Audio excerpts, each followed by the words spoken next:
30 जुलाई और 31 जुलाई के बीच में आईपीएल के सभी फ्रेंचाइजीज और बीसीसीआई के बीच में बैठक होने वाली है, जिसमें कई सारे अहम मुद्दों पर बातचीत होगी और ऐसे में ऑक्शन की प्लानिंग की जाएगी।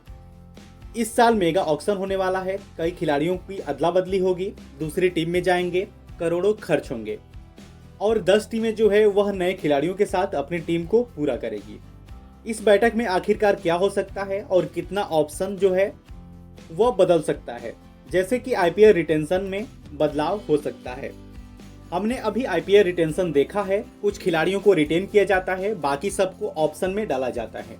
तो ऐसे में आईपीएल रिटेंशन में बदलाव होगा, लेकिन वो क्या हो सकते हैं बदलाव, वो आपको समझाता हूँ। अभी 4 खिलाड़ी रिटेन का नियम है कि आप 4 खिलाड़ी को रिटेन कर सकते हैं, लेकिन नई नियम नए रिटेंशन पॉलिसी अब आ सकती है, जिसमें 3+ रिटेन या फिर आरटीएम यानी कि राइट टू मैच कार्ड, इसके अलावा 8 खिलाड़ी भी रिटेन हो सकते हैं। एक एक करके इन सभी नियमों पर नजर डालते हैं। अभी 4 खिलाड़ी हैं, यानी कि अभी फ्रेंचाइजीज कह रही है कि कुछ और खिलाड़ियों को भी रिटेन किया जाए, यानी कि जो 4 संख्या है इसको बढ़ाया जाए, यानी कि 8 खिलाड़ी किए जाएं, 6 खिलाड़ी किए जाएं, इनमें एक टीम तैयार हो जाए। नई रिटेंशन पॉलिसी में यही बातें होनी है कि 4 से 8 खिलाड़ी रखिए या 6 खिलाड़ी रखिए, जिसमें 4 से ज़्यादा खिलाड़ी हो सके। 3+ रन अगर करते हैं, 3 इंडियन और 1 ओवरसीज खिलाड़ी या फिर एक आरटीएम कार्ड को भी लाया जा सकता है।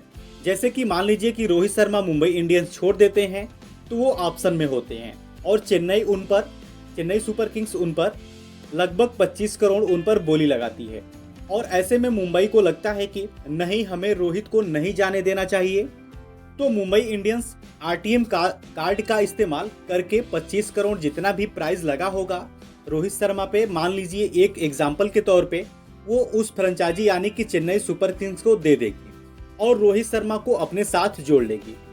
इसमें घाटा भी हो सकता है और फायदा भी हो सकता है। क्या पता कि कोई प्लेयर, बड़ा प्लेयर, उस पर ज़्यादा बोली ना लगे और सस्ते में भी टीम खरीद सकती है।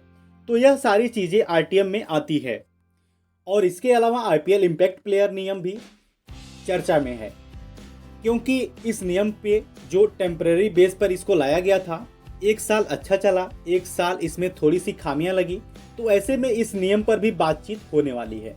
जैसे कि 2023 में नियम आया था, ऑलराउंडर्स को भी इसमें नुकसान हुआ था क्योंकि वो सिर्फ बैटिंग कर रहे थे, गेंदबाजी नहीं कर पा रहे थे, जिसमें हमने शिवम दुबे के देखा था कि वो गेंदबाजी कम कर रहे थे।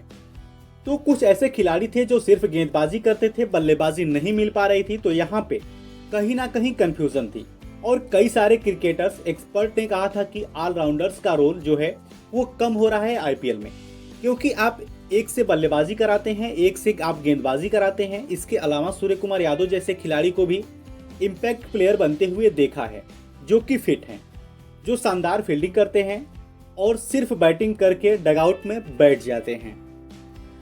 तो यहाँ पे ऐसे कुछ खिलाड़ियों को नुकसान होता था। अब यहाँ तो ये नियम बंद कर देना चाहिए या इसमें थोड़े बदलाव होने चाहिए। इसके अलावा इस नियम को हटाया भी जा सकता है।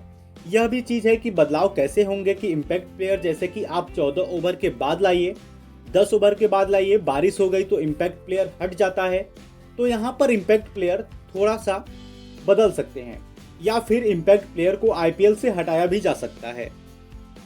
और इसके साथ ही आईपीएल सैलरी और पर्स, यानी कि खिलाड़ियों को जो पैसा भी अच्छा खासा मिलेगा और फ्रेंचाइजीज का जो पर्स है वो थोड़ा बढ़ जाएगा। अभी जो फ्रेंचाइजीज का पर्स था वो 100 करोड़ का था, अब इसको बढ़ाकर 120 करोड़ का पर्स हो सकता है और पर्स बढ़ने से रिटेन प्लेयर को फायदा हो सकता है। अभी तक 100 करोड़ मिलते हैं, तो एक अमाउंट बीसीसीआई तय करती है कि आपको इतने अमाउंट में खिलाड़ियों में बांटना होगा। वहीं अब पहले रिटेन पर 20 करोड़ जो है वो मिल सकते हैं। तो आईपीएल ऑक्शन से बड़ी खबर थी।